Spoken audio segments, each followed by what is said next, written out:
let's look at some of the amendments, and I want to start with Amendment 1.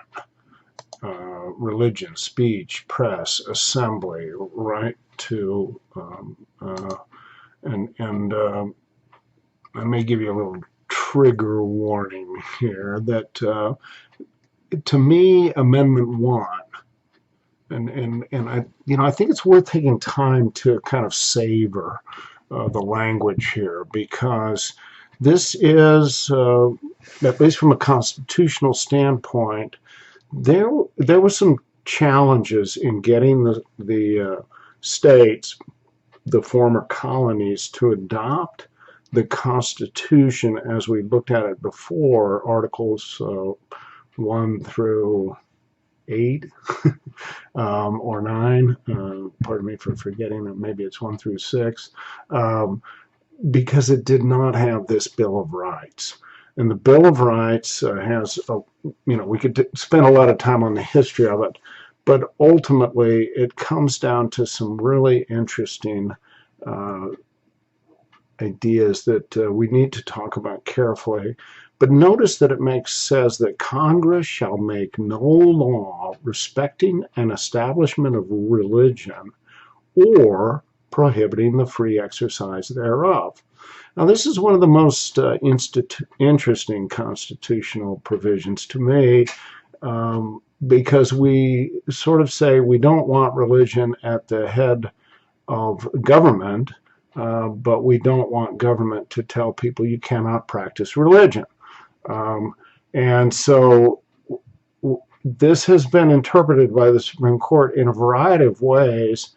And sometimes I wonder if we haven't, by some of these decisions, removed God from the nation. That we've actually established atheism as the national religion because things like school prayer have been severely limited, because they're oftentimes described as state action.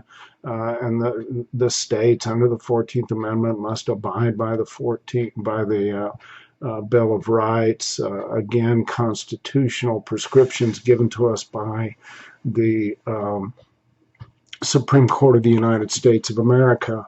Those are laws. Those are things that we, the people, have to obey. But we can also see that the Supreme Court is oftentimes in flux.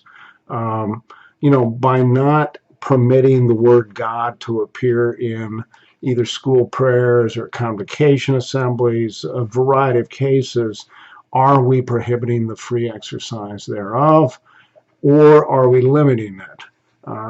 And this can be a challenge. Have we moved to a point where, we really have a sort of an atheistic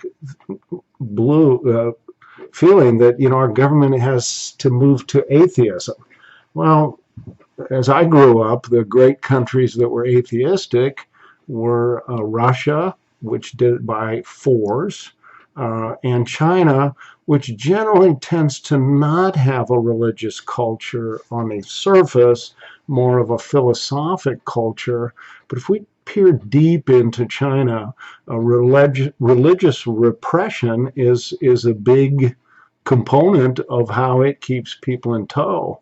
There are a lot of Christians, as I understand it, maybe it's 500,000, but they are not permitted to openly worship. Anyway, moving on, abridging the freedom of speech. We do have a lot of laws that limit free speech. For instance, commercial speech is heavily regulated, both as to content and to timing. At the same time, there's not necessarily a truth police that's going to exist at the federal level. We always worry about the freedom of the press. Sometimes the press appears that it doesn't really care about freedom. It just takes the talking points of the various factions, and that's what they're going to do. we can make no law respecting the right of the people peaceably to assemble. You know, again, we've seen time and again that you don't have the right to assemble in the middle of the night. You know, the local constabulary can say, you know, here's the time when we let you come in. And notice the word peaceably, because you know you have no right to unpeaceably assemble. Um, and Also, Congress shall make no law which respecting the right to petition the government for a redress of grievances. You know, we can't, I guess, limit how people work this. Anyway, maybe I'm misreading it. Let's look at the Second Amendment. This is the one that is always controversial.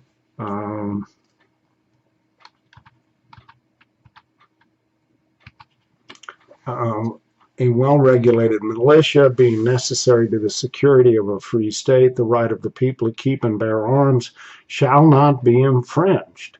Now, this has been played with for years. This is one of, if we're going to teach statutory interpretation, the Second Amendment, it can be a very good place to start because people who want to limit individual access to weapons are always going to say, well, you can really only have a weapon if you're intending to have a militia.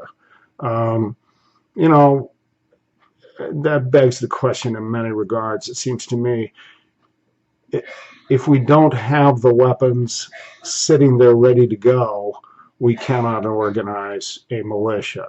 And so, I don't know, part of me thinks that this is left in here because it's one we would debate vigorously, and potentially we might modify this one substantially, but make sure that the others don't get modified. You know, it's kind of an interesting piece. We should always keep in mind that one of the reasons this is put in place is that the British, following the subjugation of Scotland in the last revolution, the Jacobin Revolution of 1745, seized all the weapons, or at least attempted to. And so the Scots could not rise up against their own government. We should also remember that Concord and Lexington were battles fought because the British came after the colonists' cannon. Similar episode happened in Portsmouth, New Hampshire, but John Langdon and others were able to get the weapons off and hidden away where the British could not find them. But they were also tipped off. So we, as opposed to celebrating Lexington and Concord, we could easily be celebrating Lexington, Concord, Portsmouth, and there were a couple of other places, but my memory's slipping here. You know, do we favor the right to retake? Some people would say even that because the Americans are so well armed, it's one of the reasons few other nations would think about invading us. And not to say that Alaska or China are going to walk in and try to invade the United States through, did I say Alaska? I meant Russia and China.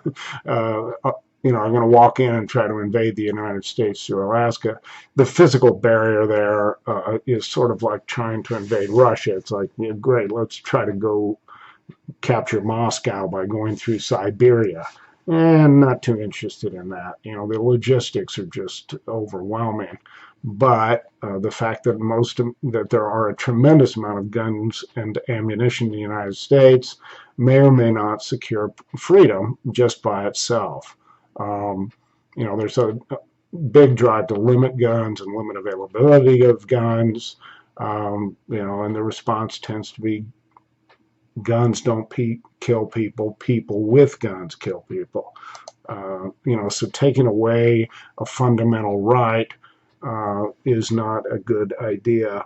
And then the Third Amendment was obviously passed to force the government to pay should it ever have to quarter troops in your house. And this comes from, that's one of the reasons they wanted to revolt in 1776 and earlier, was that the British actually occupied Boston and some other towns and forced people to quarter the troops. That is, pay their provender, go ahead and feed them and provide them shelter. And, just like the Union Army took over homes in the South. This, of course, didn't apply to the South because the South was in rebellion at the time. And, you can talk to a lot of people in the South, and they will not talk favorably about the Yankees who took over the place. So I'm going to stop this one, and we'll go to the next set of amendments shortly. Thanks.